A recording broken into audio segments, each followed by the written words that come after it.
ranch is 65,000 acres, so 101 square miles.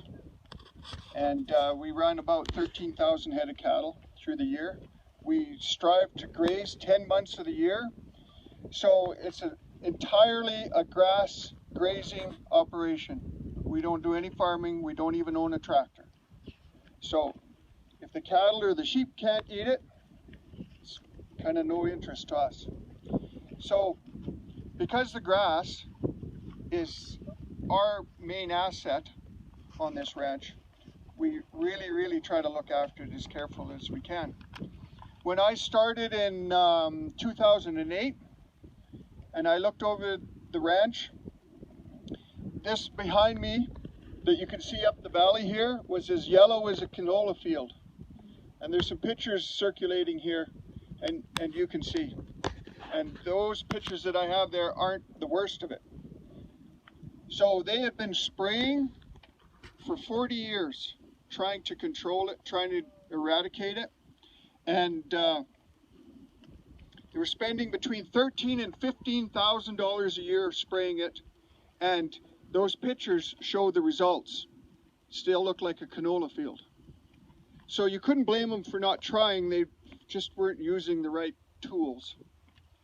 So I think it was about 2009 or 2010, the MDs of Ranchland and Pincher Creek pitched in together, and they sent myself and the chairman of the board of the Waldron to a weed symposium in Montana.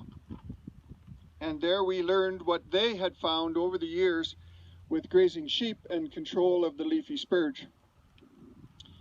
So we come back and began steps to implement it. Of course, they were all four generation cattle producers and hated sheep. Didn't know why they hated sheep, but Grandpa hated sheep, so they hated sheep. So the first rule was they didn't want it grazed right to the linoleum to combat these weeds. So we got involved with the local Hutterite colony because they needed more pasture for their sheep. And we made a deal with them, and they pay us 20 cents a day per ewe, and we graze their sheep here on our land, and we herd them and we provide salt for the sheep.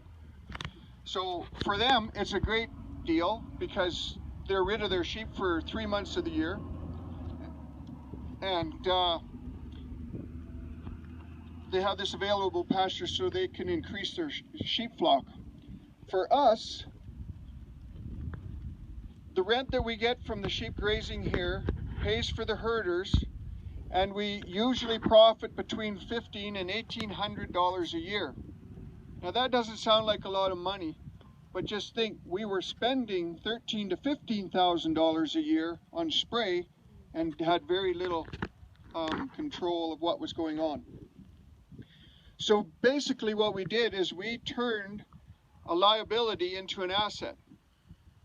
And by grazing the sheep and bringing them in and grazing the leafy spurge, and the leafy spurge is still here, and it probably will always be here because we have never figured out a way to eradicate it yet.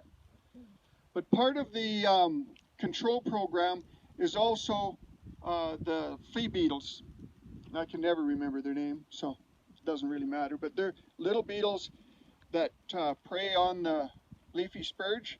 And the adults, they eat on the leaves and the upper part of the plant, and then they lay their larvae in the root system, and the larvae go down into the root system and weaken the plant. The combination of the sheep grazing it and the spurge beetles has really made a huge difference for us. Because as you can see, looking up the valley here, you can hardly see it.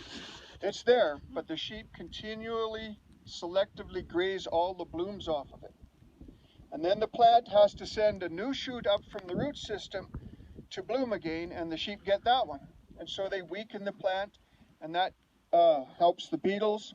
Another way the beetles, it's kind of a symbiotic relationship between the beetles and the sheep, because the beetles are they call them flea beetles because they jump like fleas. They're very nervous. So if you see a plant with a bunch of beetles on it and you go and you poke it, they all jump off and hide in the grass.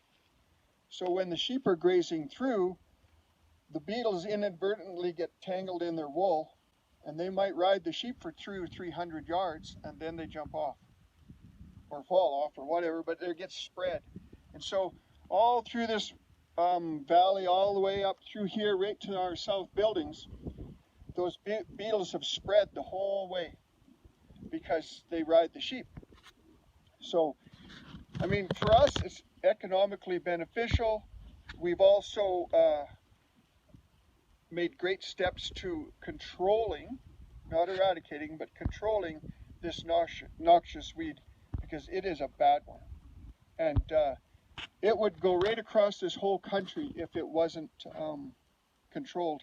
In South and North Dakota, it got so bad in some areas that the cattlemen turned the leased land back to the county. The county turned it back to the state, and the state turned it back to the federal government because nobody wanted to deal with it. It got so out of control, they couldn't deal with it. It's very similar to knapweed in Montana or British Columbia. And I lived in British Columbia for 20 years, and I've seen what can happen to good prime native grassland if weeds are not controlled. So I was very adamant that we had to somehow get a control of this leafy spurge. And I think we've got a pretty good control on it. The sheep, it takes a different level of management. Through the years, we've tried a lot of things, and actually the sheep are way easier to manage than the herders. And I told them, look, it didn't get here in a day, and it's not going to leave in a day. So as long as we are making progress and we're controlling it, we're good. So